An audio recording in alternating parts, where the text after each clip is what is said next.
Bienvenidos a Lo Simple No Vale. Hoy tengo el placer de contar con el periodista Guille Gleb, que tiene dos canales de YouTube en los que colabora, Charlas de Fútbol y Sabor a Fútbol, y además tiene un canal suyo propio. ¿Qué tal estás?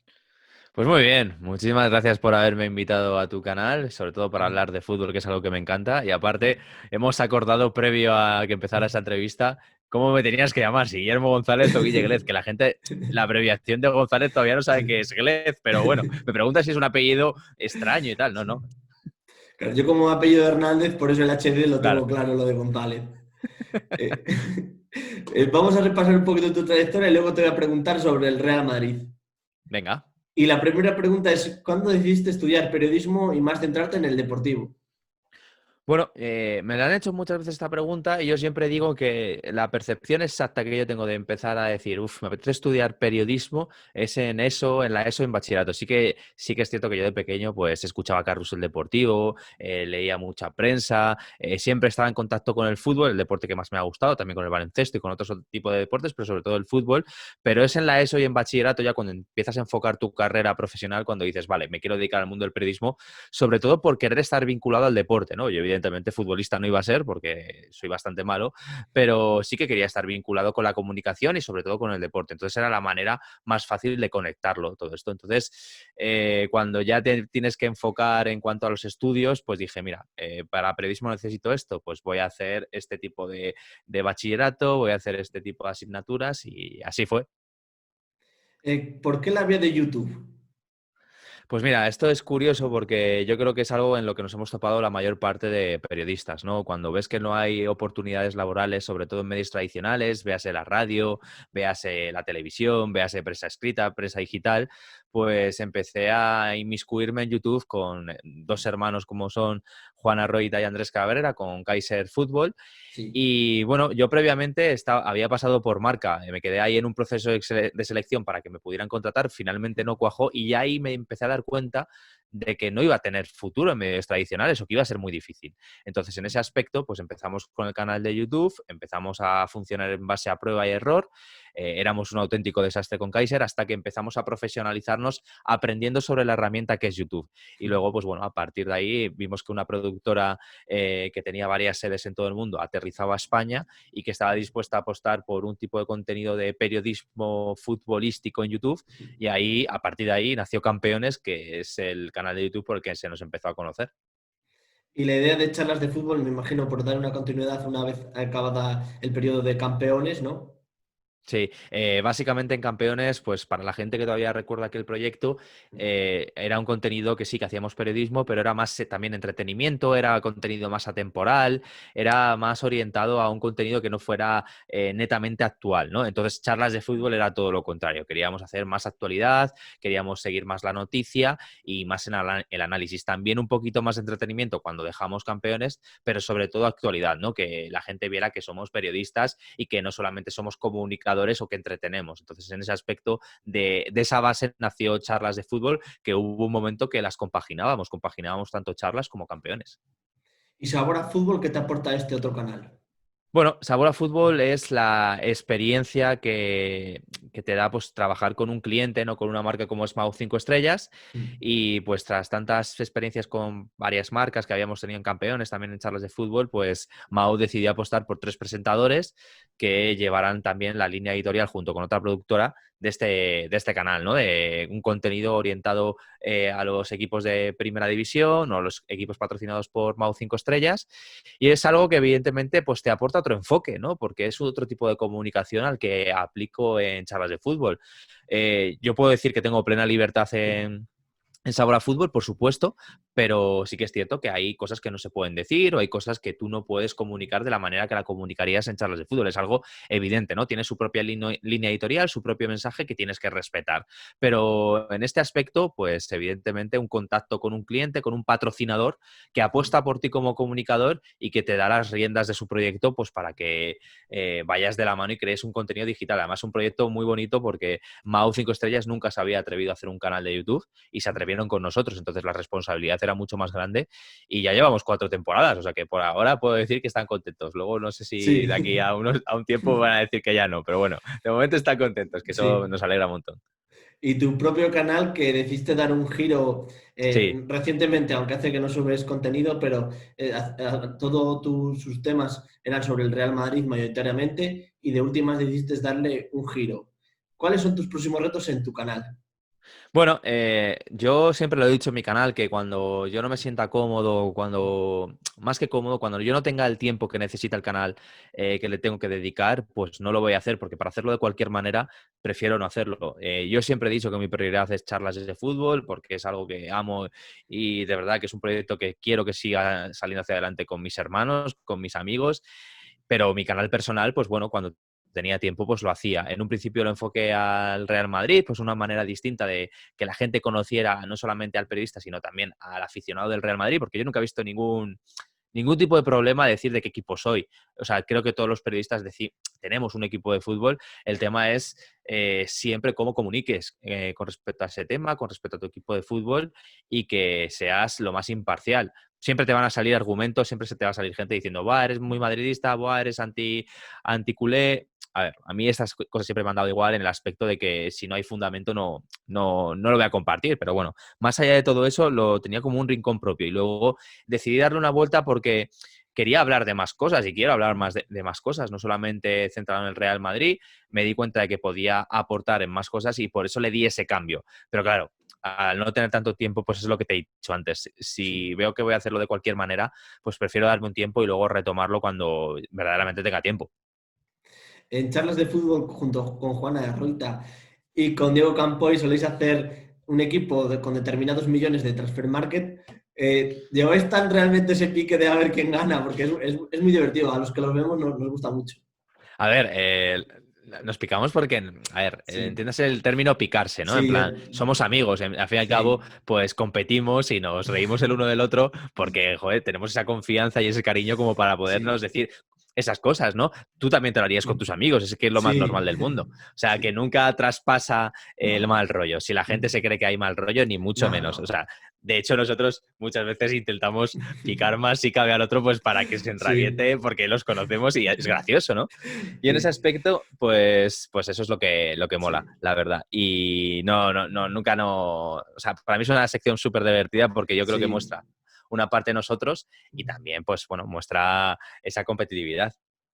sí, porque Julen, como lo llamáis, siempre sus jugadores cuando los elige son los mejores o... Sí, sí, sí. Bueno, es que cualquier jugador que sea medianamente cojo es el mejor jugador del Sí. mundo y seguramente tenga un palmarés envidiable aunque no lo conozcamos.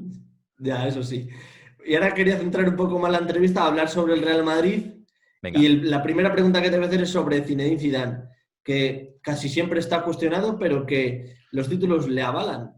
Tres Hmm. Champions, dos ligas, Mundialito de Clubes, etcétera. ¿Por qué crees que siempre es tan cuestionado? A ver, yo creo que está cuestionado porque en un principio, cuando él cogió las riendas del Real Madrid, como que siempre había una cierta duda, ¿no? Un halo de incertidumbre con respecto a las capacidades de que podría tener Zinedine Zidane a la hora de entrenar al Real Madrid, sobre todo por la exigencia que es el vestuario del Real Madrid. Entonces ya de primeras la gente pues se mostró un poco recelosa. Creo que con argumentos, con palmarés, ha demostrado que es un entrenador más que competente para llevar al Real Madrid y que muchas veces a los escépticos, del cual, o sea, yo era un escéptico de Zinedine Zidane, yo lo he reconocido siempre, que muchas veces dudaba de si tenía la capacidad de seguir con el proyecto, pero muchas veces me ha callado la boca y a día de hoy considero que todos los palos que recibe, creo que se merece esa oportunidad porque yo creo que tiene méritos que le avalan. Y en ese aspecto creo que es uno de los temas. Luego, segundo, porque claro, tendemos a la comparativa, ¿no? Tendemos a comparativas como, por ejemplo, mismamente en el Real Madrid, Carlo Ancelotti, José Mourinho, entrenadores súper experimentados que llevan muchísimos años en vestuarios. Luego tendemos también a comparativa con otros casos de éxito, como veas él, por ejemplo, de Pep Guardiola, ¿no?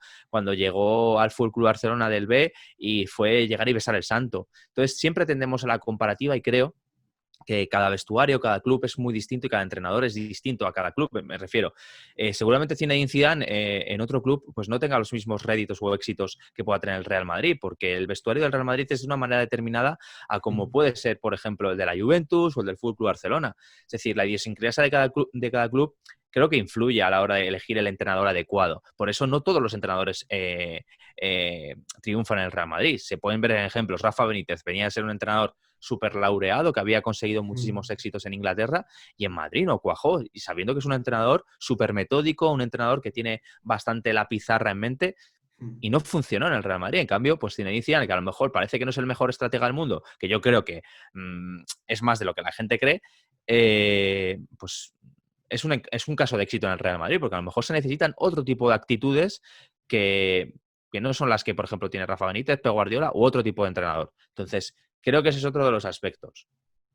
Quizás no se le asocia una continuidad en el juego también. ¿Tú crees que el Real Madrid tiene una continuidad en el juego o cada poco cambia? No se le ve una continuidad en el juego. En eso yo creo que sí es cierto un poco.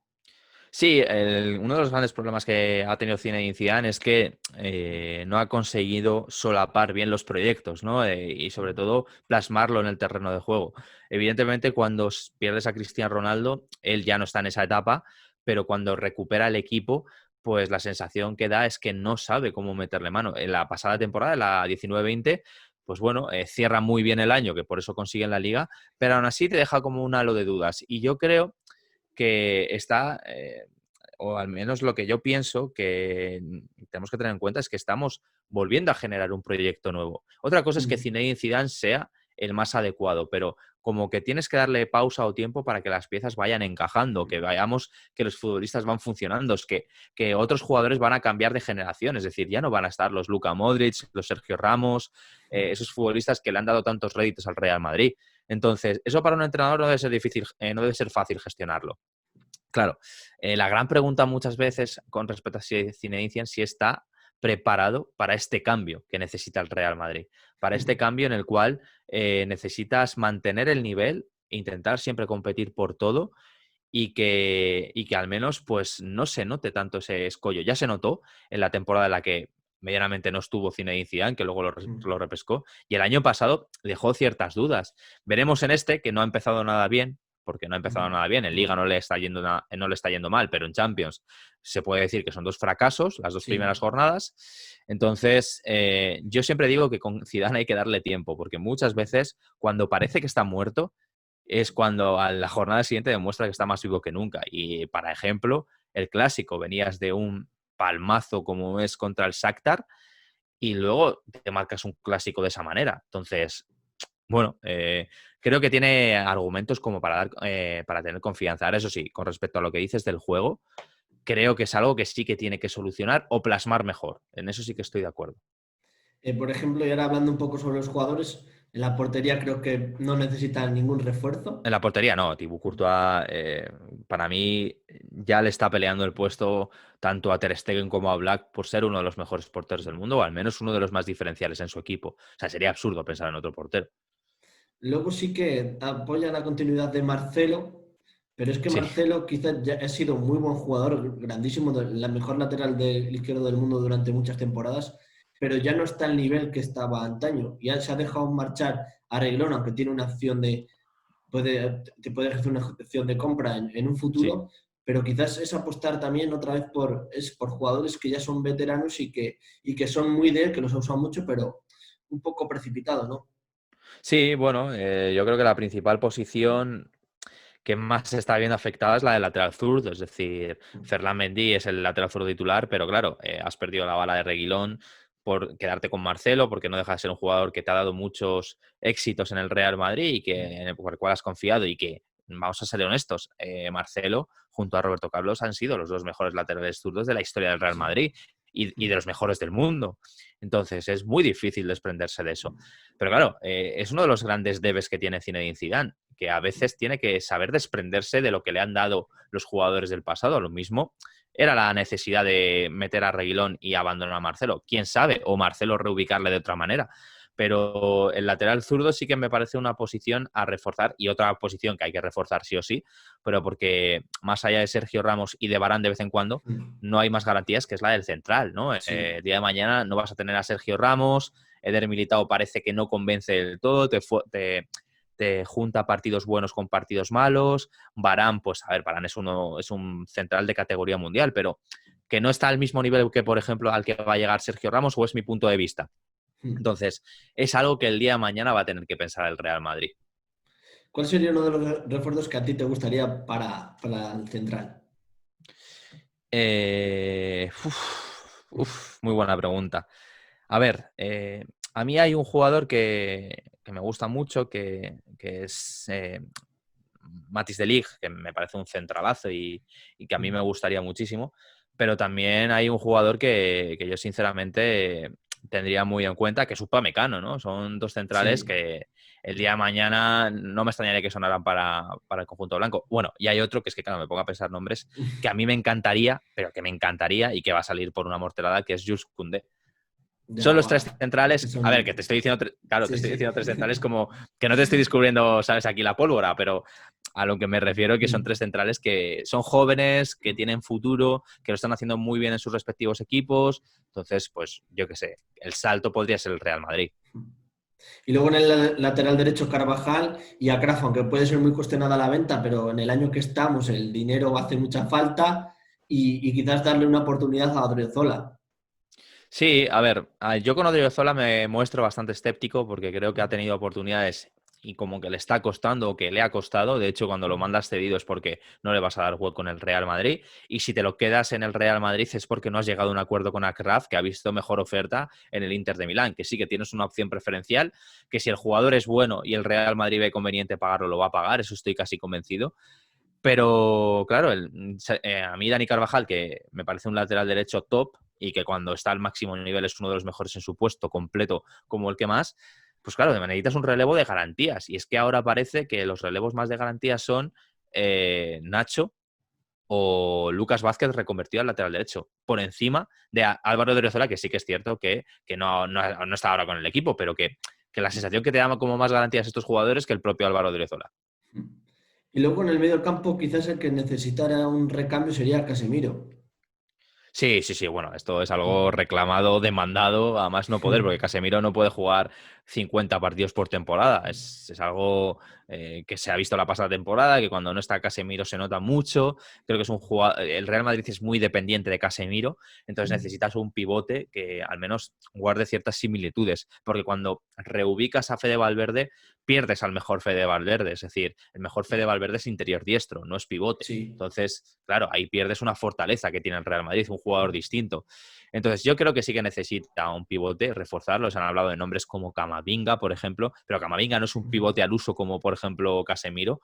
Entonces, es muy difícil encontrarlo. Sin embargo, hay un jugador que a mí me gustaría que probara, Zinedine Zidane, que es de la cantera, que es Antonio Blanco, que es un 5 clásico, que tiene buena capacidad de repliegue, buena organización, que me gustaría que probara, o al menos que este año le viéramos debutar con el primer equipo. Y luego por delante Modric, que ya está a un buen nivel a pesar de la edad, y Kroos, que está también a un muy buen nivel, y Odegaard y Fede Valverde, que vienen, quizás ahí no necesita refuerzos. No, no, yo creo que el centro del campo, o sea, los interiores, el día de mañana, yo creo que lo puede solventar el Real Madrid. O sea, creo que no va a haber problema. Entonces, en ese aspecto, lo puede solventar. Aparte, tienes jugadores que te pueden volver como Ceballos, que también te puede funcionar de interior. Odegaard y Fede Valverde son los que marcan el camino del futuro del Real Madrid. Habría que pensar el día de mañana, ¿no? En jugadores como que se te vayan como Luka Modric, ¿no? Que ya le queda, si acaso, una Sí. temporada si es que no se retira en el Real Madrid y Toni Kroos, que tiene 30 años, que bueno, que a ver cuánto nos dura el alemán, que para mí es el metrónomo del Madrid, Sí. sí. Y luego adelante, cabe destacar que hace falta gol como el agua. Sí, sí, sí, bueno, adelante, más allá de Sergio Ramos, iba a decirte, fíjate cómo estoy, de Karim Benzema y de Vinicius, que a mí Vinicius me parece que es un buen generador de fútbol, un buen generador de oportunidades y de ocasiones. Eh, no hay mucho más, como que no hay confianza o que no hay regularidad en futbolistas como por ejemplo Asensio, Rodrigo, Hazard, pues bueno, te viene como estrella, pero no para de sumar continuas lesiones, entonces eso va a ser un problema, pero a mí el principal problema que me parece es también el delantero, ¿no? El día de mañana no vas a tener a Karim Sí. Benzema, en Luka Jovic parece que no confías, Mariano Díaz evidentemente que tampoco, Borja Mayoral lo has mandado cedido 2 años a la Roma, yo no me extrañaría que el día de mañana, si Florentino Pérez tuviera que hacer algún embolso, lo hiciera por un delantero de gran categoría que te sume goles, porque uno de los grandes problemas que le ve a este Real Madrid es el gol. O sea, Sí. muchas veces cuando le hemos visto estable, solvente en defensa, se ve cuál es la gran deficiencia del Real Madrid, que le cuesta llegar a portería, que le cuesta generar ocasiones más allá de Benzema y de Vinicius. En la pasada temporada estoy hablando. Entonces, creo que necesita sumar más cuota goleadora, o sea, llenar más de balones el área. Está claro que el objetivo tiene que ser Haaland, pero quizás te hubiera encajado Timo Werner en el Real Madrid. Pues mira, me podría haber encajado perfectamente, la verdad. Me podría haber encajado, pero el Real Madrid, además, iba a salir este año. El Real Madrid, ya lo había dicho Florentino Pérez, no iba a gastarse dinero en fichajes elevados. Claro, él ha salido por 50 millones, que me parece un precio muy bueno para un delantero que te va a sumar. O sea, eso estoy convencido. Pero bueno, que es una pena que no haya llegado Timo Werner. Y por último, un extremo derecho yo creo que también sería necesario. Sí, un extremo derecho creo que es muy necesario, muy, muy necesario. Bueno, yo me ilusionaba bastante con Jadon Sancho cuando sonaba para el Real Madrid porque me hubiera parecido el jugador perfecto, pero sí, estoy de acuerdo. A ver, tengo confianza también en Asensio, porque estamos viendo un Asensio, no sé, como con más chispa, como con más confianza y poco a poco creo que el Mallorquín puede darnos réditos. Y por último, la última pregunta que te voy a hacer es, ¿crees que ves al Madrid peleando por la Champions llegando a la final este año? O la cosa, de momento pinta fastidiada, pero...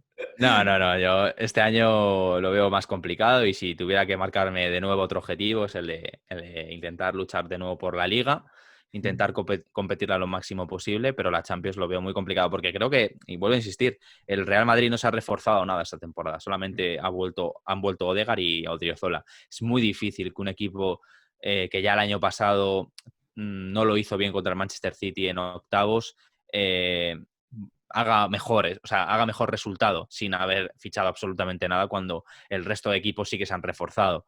Cuando se ve que la plantilla necesita un poquito más de frescura. Entonces, me cuesta verle en una final de la Champions, pero también te digo una cosa.